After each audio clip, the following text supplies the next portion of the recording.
Hi! இன்னைக்கு பார்த்தீங்கன்னா, ராகி தோசைக்கு ஊற வைக்கலாம் அப்படின்ட்டு தான் காலை வேலைகளெல்லாம் முடிச்ச உடனே ஒரு 2 கிளாஸ் ராகிக்கு ஒரு 1/2 கிளாஸ்க்கும் கம்மியா தான் உளுந்து சேர்த்தேன். கருப்பு உளுந்து தோலோடையே தான் மில்லட் தோசைக்கெலாம் சேர்க்குறது. 1/4 டீஸ்பூன் அளவு வெந்தயம் போட்டு ஒரு 3 வாட்டி கழுவிட்டு, அது தண்ணி விட்டு அப்படியே ஊற வச்சாச்சு.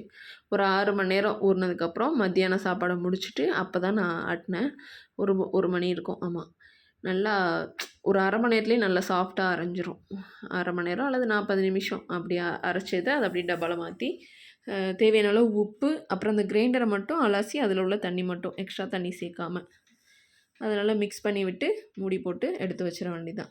ஒரு 6 மணி நேரம், 7 மணி நேரத்தில மறுபடியும் பார்த்தீங்கன்னா, பொங்கிரும் மாவு. வெயில் காலம்னா இன்னும் சீக்கிரமாவே பொங்கிரும் 4, 5 மணி நேரத்திலேயே. ஏன்னா மில்லட் தோசை மாவுலாம் ரொம்ப ஊற வச்சுர்றோம் இல்லையா? அதனால சட்டுன்னு பொங்கிரும்.